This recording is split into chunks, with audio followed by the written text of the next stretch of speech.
na maglilingkod sa Kanya at kailan may di kami malamba.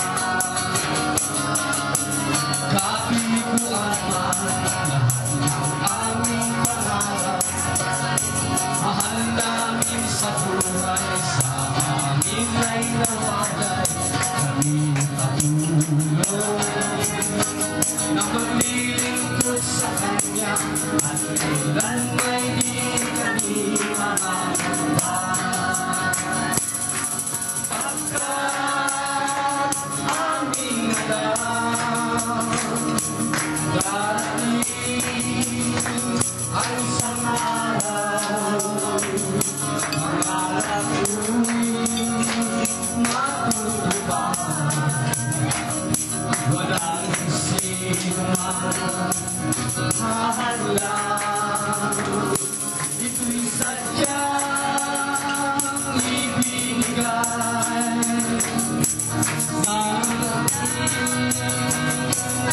sa walang hanggang kasiyahan dun sa kalangitan at di pangarap.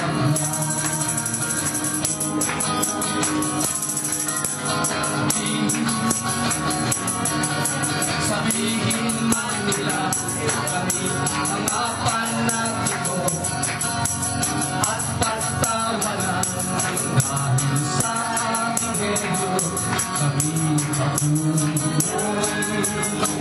na maglilingkod sa Kanya at kailan may di kami malamba. Pagkat aming alam darating ang isang araw, pangarap ko'y matutupad. Walang sino man hahalang, ito'y sadyang ibigay ni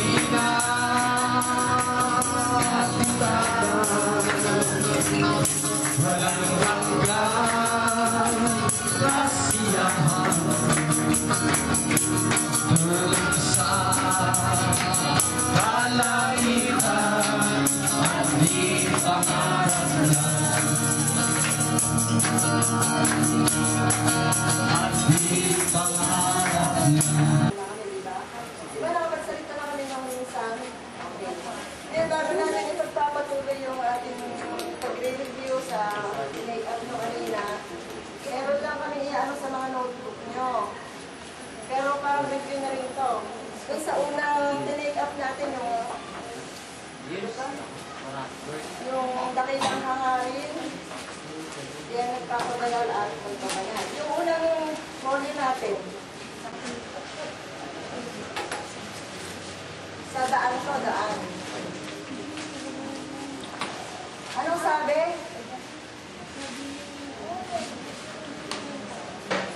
Sa inyong pagbabanal,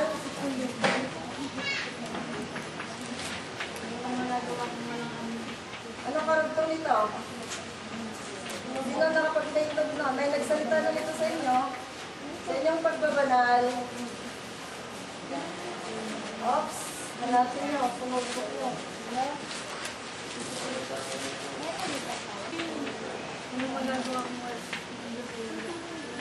Narinig nyo to kay Brother Edith. Opo, kay Sister Cherry ata. Wala kayong magagawa. Ang Diyos ay wala. Kung ako ay wala. Ang Diyos daw, Sister Ragos, kung ang Diyos daw ay wala, hindi Sa ako. inyong pagbabanal, wala kayong magagawa. Yung salita kung ako ay wala, yung Diyos yung nagsasalita. Ayun, pareho din. Huwag niyo nang burahin, yun din yan sis. Kasi yung Diyos ang nagsasalita dito eh. Si Kristo eh. Kung ako ay wala. Kung ako na yun, yung Diyos. Kasi siya ang kumakausap sa atin dyan. Sa daan. Sa larangan ng pagbabanal. Ito yung unang rolyo sa daan. Yung mga nirolyo sa inyo, yung first day, no? Yung sinabi ko na, dakilang marin, bilang nakabanal at pagbabanal. Ngayon, nandito tayo sa creation.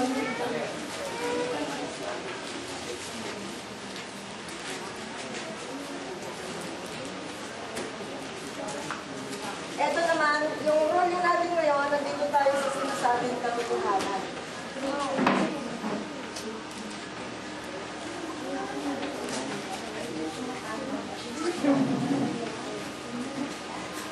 Kaya nga kanina binuksan na sa inyo yung misteryo ng Diyos at yung misteryo ng tao.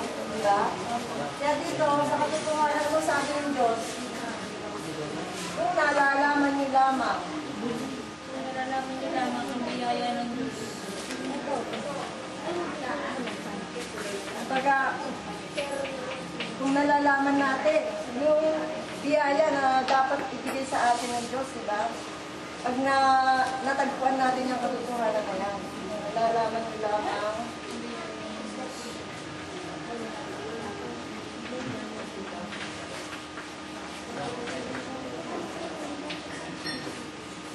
kaya sa mamagitan ng katotohanan na to,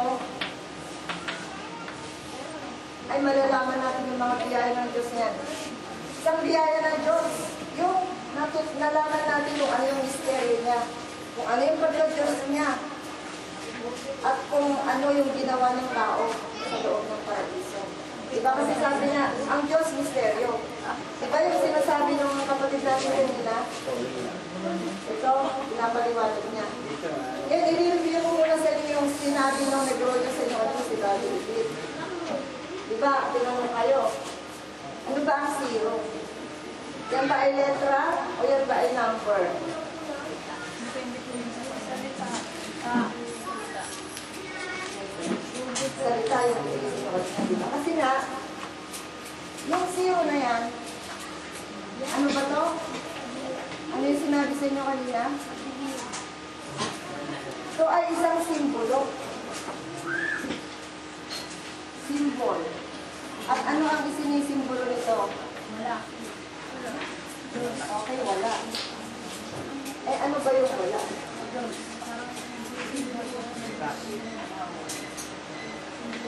Nagkaroon bukas sa wala.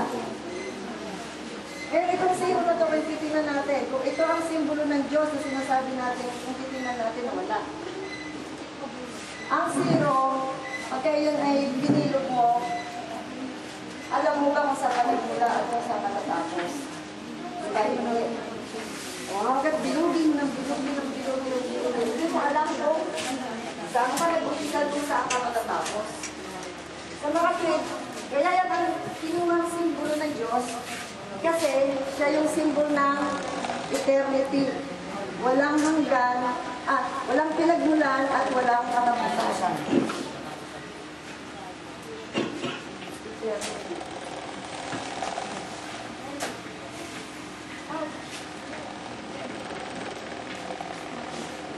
Kaya yan ang napili na ginamit para sa simbolo ng Diyos.